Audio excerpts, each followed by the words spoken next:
வணக்கம். இந்த நாளில் சின்ன சின்ன வெளிச்சங்களில் இன்னொரு புதிய சிந்தனையை தெரிந்து கொள்வோம். ஜெயகாந்தன் ஒரு மிகப்பெரிய எழுத்தாளர். புரட்சிகரமான நாவல்களையும் கருத்துக்களையும் சொல்லி இந்த மண்ணில் தனக்கென ஒரு தனி அடையாளத்தை பதித்து கொண்டவர். நீங்கள் எல்லோரும் அறிவீர்கள், படித்திருப்பீர்கள். அவர் புரட்சிகரமாக சொன்ன கருத்துக்களோட ஒரு கட்டுரையில் ஒரு போகிற போக்கில் ஒரு வரி அவர் எழுதியிருக்கிறார். கல்வியை பற்றி ஒரு விமர்சனம் செய்திருக்கிறார், அல்லது கல்வியை பற்றி அவருடைய கருத்தை சொல்லியிருக்கிறார். நீங்கள் கல்வினா என்னன்னு நம்ம பிஎட்ல எம்எட்ல ஸ்கூலில் கல்வியாளர்கள்ட்ட நிறைய டெஃபினிஷன் கேட்குறோம். இந்த டெஃபினிஷன் ரொம்ப வித்தியாசமானது. ஜெயகாந்தன் சொல்கிறார், கல்வி என்றால் என்ன என்றால், எனக்கு எது மகிழ்ச்சியை தருகிறதோ அது எனக்கான கல்வி. அப்படின்னா கல்வினா மகிழ்ச்சியை தரணும், அதான் முக்கியம் இல்லையா? அதனால தான் இப்போ ஜாய்ஃபுல் லேர்னிங் அப்படின்லாம் கொண்டு வந்திருக்காங்க. ஆனால் இன்னைக்கு பள்ளிக்கூடம் லீவுன்னு சொன்னால், டிவியில் நாளைக்கு ஸ்கூலெல்லாம் நடக்காதுன்னு சொன்னால், நாளைக்கு ஸ்கூல் லீவுன்னு அனௌன்ஸ் பண்ணால் பையன்லாம் ஓன்னு கத்துறான். இப்போ ஜாய்ஃபுல் லேர்னிங்கிறது ஒருவேளை பெயின்ஃபுல் லேர்னிங் ஆயிடுச்சோ அப்படிங்கிற ஒரு சந்தேகம் நமக்கு வருது. பள்ளிக்கு வந்து சேருவது, முழுமையாக பள்ளி படிப்பை முடித்து வெளியேறுவது, பள்ளியில் படிப்பை தொடர்வது, இவையெல்லாம் இன்றைக்கு ஆங்காங்கே பல்வேறு பள்ளிக்கூடங்களிலே கேள்விக்குறியா இருக்கும்.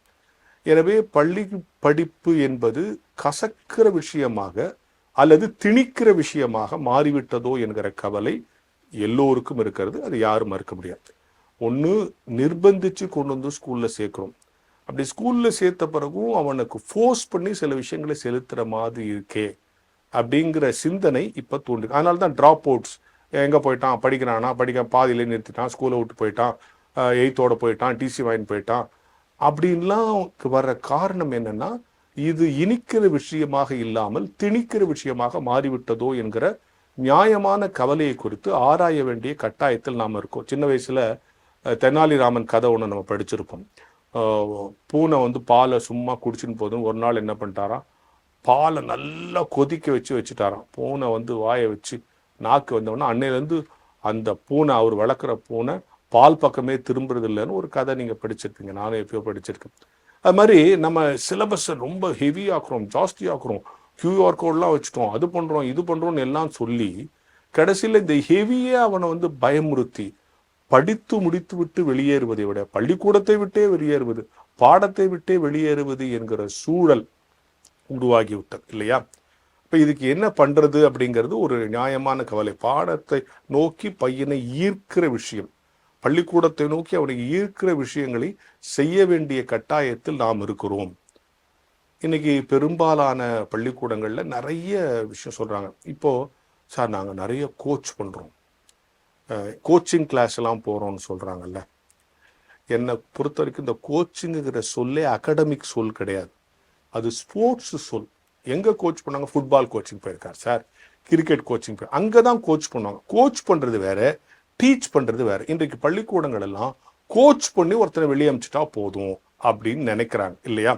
இந்த கோச்சிங்னா என்ன? இப்போ ஒரே காரியத்தை திருப்பி திருப்பி திருப்பி திருப்பி செஞ்சு அந்த பாடியை, அல்ல கிரிக்கெட் விளையாடுவோ, ஃபுட்பால் விளையாடுவோ, காலுக்கோ, வாலிபால்னா கைக்கோ திருப்பி திருப்பி திருப்பி விளையாடி அந்த பாடியை டியூன் பண்ணிடுறது, ட்ரெயின் பண்ணிடுறது. ஆனால் டீச்சிங்கிறது அப்படி அல்ல.